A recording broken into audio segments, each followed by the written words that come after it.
नमस्कार, शाम के 7 बज रहे हैं, वक्त हो गया फास्ट एंड फैक्ट्स का। मैं हूं आपके साथ मीमांसा मलिक और मेरे साथ हैं सचिन। दिखाते हैं आपको आज की बड़ी खबरें पूरी रिसर्च के साथ।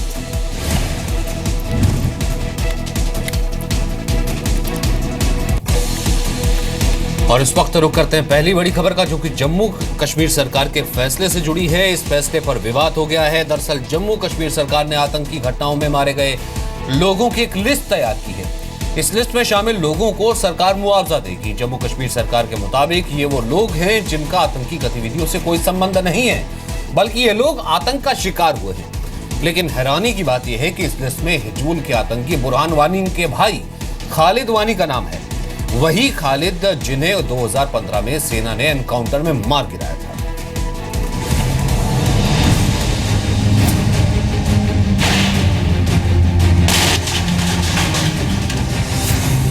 हिजबुल आतंकी को मुआवजे का मरहम क्यों? आतंकी पर महबूबा मुफ्ती मेहरबान क्यों? गठबंधन के लिए बीजेपी को आतंकी बर्दाश्त। एक तरफ देश के दुश्मनों से लड़ते हुए सैनिक शहीद हो रहे हैं। आए दिन पाकिस्तान के भेजे गए आतंकी जम्मू कश्मीर में दहशत फैलाने की कोशिश में लगे हैं। ऐसे में जम्मू कश्मीर की सरकार ने एक ऐसा फैसला लिया है जो बड़ा सवाल खड़ा कर रहा है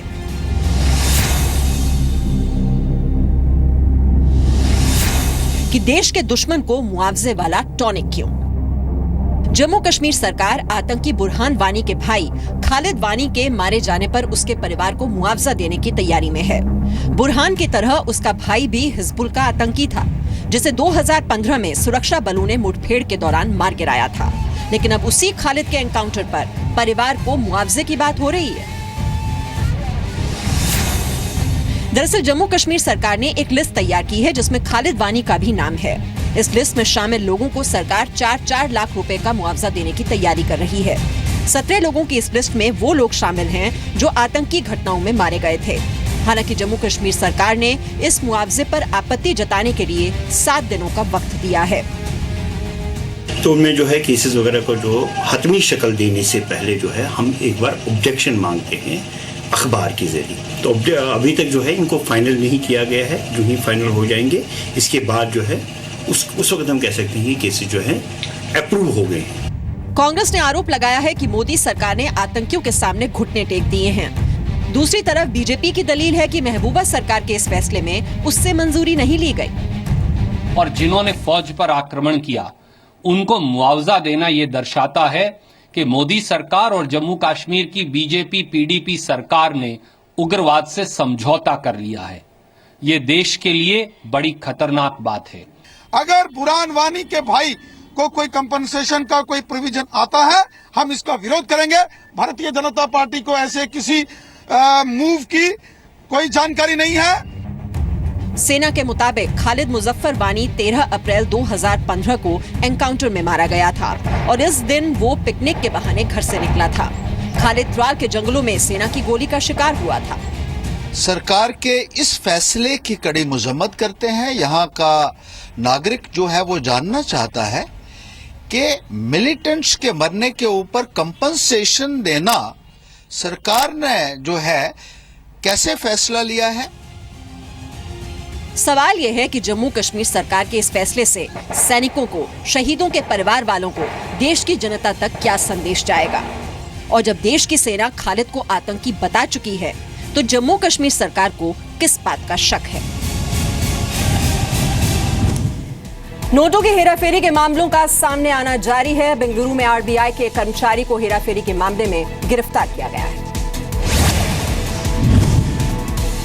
सीबीआई ने बेंगलुरु में रिजर्व बैंक ऑफ इंडिया के सीनियर स्पेशल असिस्टेंट के माइकल को गिरफ्तार किया है। माइकल को 1,51,00,000 रुपए के नोट बदलने के मामले में गिरफ्तार किया गया है। माइकल के अलावा 2 और लोग गिरफ्तार किए गए हैं। इनके पास से 10 दस्तावेज भी बरामद हुए हैं। गिरफ्तार आरोपियों के पास से करीब 17 लाख रुपए भी बरामद हुए हैं।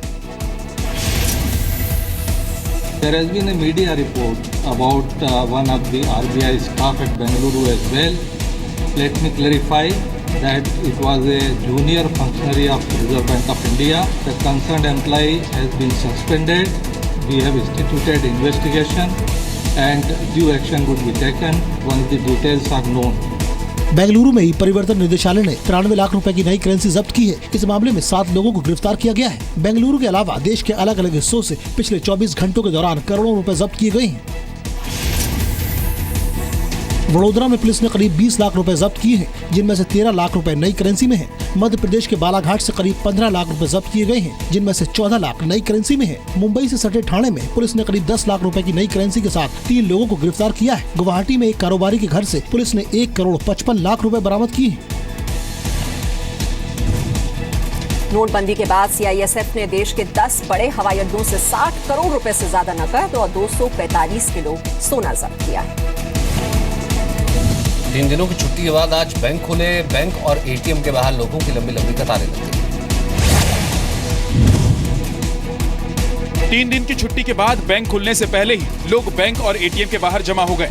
दिल्ली के वसंत विहार में एसबीआई, आईसीआईसीआई और सिंडिकेट बैंक के बाहर सैकड़ों लोग सुबह से ही जमा हो गए और अपनी बारी आने का इंतजार करते रहे। लखनऊ के विधानसभा मार्ग स्थित बैंक ऑफ महाराष्ट्र के बाहर भी सुबह से ही लोग जमा होने लगे। मुंबई में भी बैंकों के बाहर कुछ ऐसा ही नजारा दिखा। 3 दिन की छुट्टी के बाद जैसे ही मुंबई में बैंक खुले हैं, लोगों की कतार बैंक के बाहर एक बार फिर देखने मिल रही है। 1 महीने से ज्यादा का वक्त हो गया है नोटबंदी को, लेकिन लोग अभी भी अपने पैसे निकालने और डिपॉजिट के लिए लाइनों में घंटों खड़े रह रहे हैं। 9 नवंबर से 500 और 1000 के पुराने नोट बंद हुए। आज नोटबंदी का 35वां दिन है। 10 दिसंबर तक 500 और 1000 के 12,44,000 करोड़ रुपए के पुराने नोट बैंक में जमा कराए जा चुके हैं। 10 दिसंबर तक 4,61,000 करोड़ रुपए के नए नोट जारी किए गए हैं। 30 दिसंबर तक लोग पुराने नोट बैंक में जमा कर सकते हैं। वित्त मंत्री अरुण जेटली ने भी आज दिल्ली के कनॉट प्लेस और संसद मार्ग के कुछ एटीएम्स का दौरा किया। उन्होंने एटीएम के बाहर मौजूद लोगों से बात की। आज से प्लास्टिक मनी और डिजिटल पेमेंट के जरिए पेट्रोल डीजल लेना सस्ता हो गया। कार्ड के जरिए पेट्रोल पंप पर भुगतान करने पर 0.75% की छूट मिलेगी, यानी 2000 रुपए का पेट्रोल या डीजल भरवाने पर 15 रुपए का डिस्काउंट मिलेगा। दिल्ली में 1 लीटर पेट्रोल पर 49 पैसे की छूट मिलेगी, जबकि डीजल पर 41 पैसे प्रति लीटर की छूट मिलेगी। बहुत बढ़िया लग रहा है साहब, डिस्काउंट मिलेगा, प्लस कैशलेस हो रहा है धीरे धीरे। हमारा जो यूरोपियन कंट्रीज के फॉलो हम कर रहे हैं, बहुत बढ़िया लग रहा है उससे। मैं तो फिलहाल कैश कर रहा हूँ, लेकिन कार्ड भी यूज करता हूँ। हाँ मुझे पता है कैशबैक मिलने वाला है।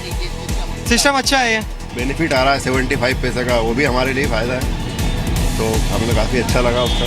वैसे तो बहुत अच्छा है, पर अभी सभी लोग तो एकदम से नहीं कर पाएंगे ये चालू, और अगर ये कर दिया जाए तो भविष्य के लिए बहुत अच्छा है। कार्ड के जरिए पेट्रोल या डीजल लेने पर डिस्काउंट तुरंत नहीं मिलेगा। डिस्काउंट की रकम 3 दिन के अंदर कैशबैक के रूप में खाते में ट्रांसफर होगी। क्रेडिट या डेबिट कार्ड के अलावा ई वॉलेट या मोबाइल वॉलेट के जरिए भुगतान करने पर भी ये छूट मिलेगी। ऑनलाइन लेन देन को बढ़ावा देने के लिए वित्त मंत्री अरुण जेटली ने पिछले हफ्ते इस छूट का ऐलान किया था। गृह राज्य मंत्री किरण रिजिजू पर कांग्रेस ने भ्रष्टाचार के आरोप लगाए हैं। कांग्रेस ने रिजिजू के खिलाफ एक ऑडियो टेप भी जारी किया। कांग्रेस ने आरोप लगाया कि अरुणाचल प्रदेश में एक हाइड्रो पावर प्रोजेक्ट में घोटाला हुआ है और इसमें किरण रिजिजू और उनके जानकार शामिल हैं। कांग्रेस ने किरण रिजिजू के खिलाफ 28 मिनट का एक ऑडियो टेप भी जारी किया है। और इसीलिए सच सामने आए, सच्चाई सामने आए, इसकी जांच होनी चाहिए। और जब तक जांच ना हो जाए, मंत्री जी किरण रिजिजू जी को अपने पद पर बने रहने का अधिकार नहीं, उन्हें अपने पद से पद मुक्त करना चाहिए। इससे पहले किरण रिजिजू ने जब पत्रकारों से सवाल पूछा तो वो भड़क गए। To help your own people is corruption. आपने लेटर नहीं लिखा? अभी छुट्टी लिखेंगे। आपने लिखा था लेटर? ये जो ये न्यूज प्लान कर रहे हैं ना, हमारे वहाँ आएंगे तो सब जूते खाएंगे। लोगों का सेवा करना करप्शन होता है क्या? वो कोई विषय नहीं है। किसी ने बदमाशी जरूर किया होगा, उसको हम लोग सीरियसली लेते नहीं है। आपने लेटर लिखा था? लेटर तो हमारे लोगों को कष्ट होगा तो हम तो लिखेंगे ना। हमारे लोगों को अगर पेमेंट नहीं मिल रहा है तो मुझे तो कहना ही है। किरण रिजिजू पर 4 नवंबर 2015 को अपने भाई के पक्ष में ऊर्जा मंत्रालय को चिट्ठी लिखने का आरोप है। आरोप है कि भाई का पैसा रिलीज करवाने के लिए रिजिजू ने ऊर्जा मंत्रालय को चिट्ठी लिखी थी। विजिलेंस रिपोर्ट में north eastern electric power corporation में भ्रष्टाचार के मामले में रिजिजू पर आरोप लगे हैं। रिजिजू के खिलाफ रिपोर्ट तैयार करने वाले सतीश वर्मा गुजरात कैडर के आईपीएस अधिकारी हैं। सतीश वर्मा इशरत जहां फेक एनकाउंटर मामले की जांच भी कर चुके हैं। संसद पर हमले की आज 15वीं बरसी है। पीएम मोदी समेत तमाम दिग्गज नेताओं ने शहीदों को श्रद्धांजलि दी। आज सुबह संसद भवन में शहीदों को श्रद्धांजलि देने के लिए उपराष्ट्रपति हामिद अंसारी, पीएम मोदी, पूर्व प्रधानमंत्री मनमोहन सिंह, कांग्रेस अध्यक्ष सोनिया गांधी, वित्त मंत्री अरुण जेटली, बीजेपी के वरिष्ठ नेता लालकृष्ण आडवाणी समेत कई बड़े नेता पहुंचे। सभी ने शहीदों को फूलमाला अर्पित की। इसके बाद दिल्ली पुलिस के जवानों ने पारंपरिक अंदाज में शहीदों को नमन किया।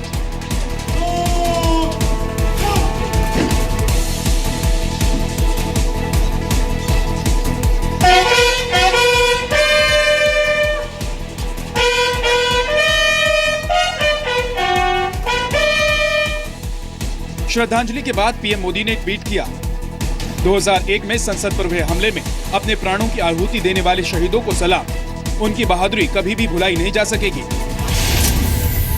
देश की सबसे बड़ी पंचायत है ये पार्लियामेंट, और उसकी सुरक्षा में उन्होंने अपने प्राण न्यौछावर किए हैं। इसलिए आज उनका उस दिन को हम लोग शहीद दिवस के रूप में मनाते हैं। 13 दिसंबर 2001 को जैश ए मोहम्मद के 5 आतंकवादियों ने संसद पर हमला किया। हमले के वक्त तत्कालीन गृह मंत्री लालकृष्ण आडवाणी समेत करीब 100 सांसद संसद भवन के भीतर मौजूद थे। हमले में दिल्ली पुलिस के 5 जवान, संसद के 2 सुरक्षाकर्मी, सीआरपीएफ की 1 महिला कांस्टेबल और 1 माली की मौत हुई थी। करीब 1 घंटे तक चली मुठभेड़ में 5 आतंकियों को संसद के बाहर ही मार डाला गया। संसद हमले की साजिश में शामिल अफजल गुरु को 9 फरवरी 2013 को फांसी दे दी गई थी। हालांकि जैश ए मोहम्मद सरगना मसूद अजहर अभी भी आजाद है। संसदीय कार्य राज्य मंत्री एसएस अहलुवालिया ने विपक्ष को शहीदों से सीख लेने की नसीहत दी।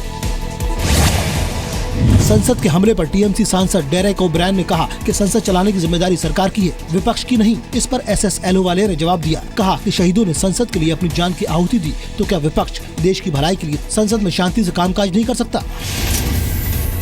गवर्नमेंट नहीं चला सकता तो हमारा क्या प्रॉब्लम है? हम लोग तो चाहिए जो पार्लियामेंट चलना चाहिए, 100% पार्लियामेंट को चलना चाहिए। ऑपोजिशन तो रेडी है, लोकसभा में रेडी है, तृणमूल रेडी है, कांग्रेस रेडी है, सब ऑपोजिशन पार्टी रेडी है।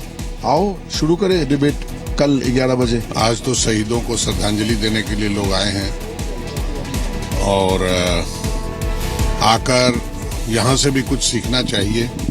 नहीं, इस तरह की बातों का जवाब देना भी मैं ठीक नहीं मानता, और इस तरह की तुलना करना बेतुका है। इसका क्या जवाब दो? 16 नवंबर को संसद के शीतकालीन सत्र की शुरुआत हुई थी। हंगामे की वजह से अब तक संसद के दोनों सदनों में कामकाज नहीं हो सका है। हंगामे की वजह से अब तक कुल 200 करोड़ रुपए का नुकसान हो चुका है। कामकाज नहीं होने की वजह से लोकसभा में करीब 125 करोड़ और राज्यसभा में करीब 75 करोड़ रुपए बर्बाद हो चुके हैं। 4 दिन की छुट्टी के बाद कल संसद की कार्यवाही फिर से शुरू होगी, लेकिन अब शीतकालीन सत्र में सिर्फ 3 दिन का वक्त बचा है। हैदराबाद ब्लास्ट केस में एनआईए की स्पेशल कोर्ट ने इंडियन मुजाहिदीन के आतंकी यासीन भटकल को दोषी करार दिया। यासीन भटकल को 19 दिसंबर को सजा सुनाई जाएगी। कोर्ट ने यासीन भटकल के अलावा इंडियन मुजाहिदीन के 4 और आतंकियों को भी दोषी माना है। इंडियन मुजाहिदीन के किसी भी आतंकी को पहली बार किसी आतंकवादी घटना में दोषी करार दिया गया है। All 5 accused who have been tried here, they have been convicted.